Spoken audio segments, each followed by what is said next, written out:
Qed iħossuhom ittraduti, il-gvern qed jgħaddi żmien bihom. Din il-pożizzjoni tal-għalliema tas-sewqan li spiċċaw vittma ta' U-turn oħra mill-gvern. Dan kif fl-aħħar sigħat Transport Malta ordnat li dawn l-instructors jistgħu jgħallmu lill-istudenti tagħhom ftit jiem biss wara li l-istess awtorità tal-gvern waqfitilhom il-lezzjonijiet minħabba l-coronavirus.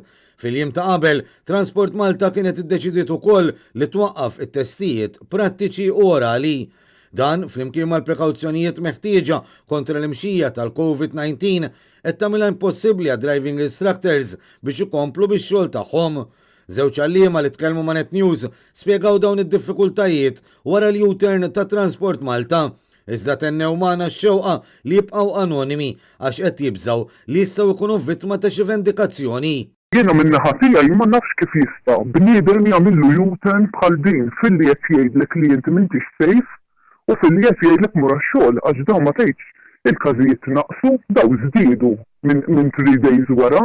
Fil-fatt hija U-turn għax dan is-sibt ħarġet illi bħala instructors bħala lezzjoni tjifqu u l-bieraħ festa ħarġet illi nistgħu nerġgħu nagħtu l-lezzjonijiet. L-għalliema spjegaw li għalihom ix-xogħol waqaf tista' tgħid għal kollox, hekk kif anke l-istudenti infushom qed jażlu li ma jattendux għal lezzjonijiet.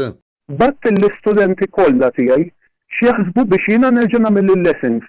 Minn 30 wieħed biss bat li jrid jagħmel il-lesson, jiġifieri jiena laqqas li kieku rrid naħdem ma nista' naħdem. Jiġifieri jiena qiegħda insalba. Lajjien, l-istudenti ma jridu jidħlu f'dan ir-riskju illi joħorġu u jagħmlu kuntatt miegħi jew jien magħhom meta huma waqqas jiem nkun naf fejn marru. Sa dan it-tant mhux ċar minnu l-moħħ wara din il-U-turn dan kif fil-waqt li l-għalliema qed jirċievu l-korrispondenza minn Transport Malta u l-Ministeru mmexxi minn Ian Borch, il-Ministru nnifsu tefa' r-responsabbiltà fuq il-Prim Ministru Robert Abela.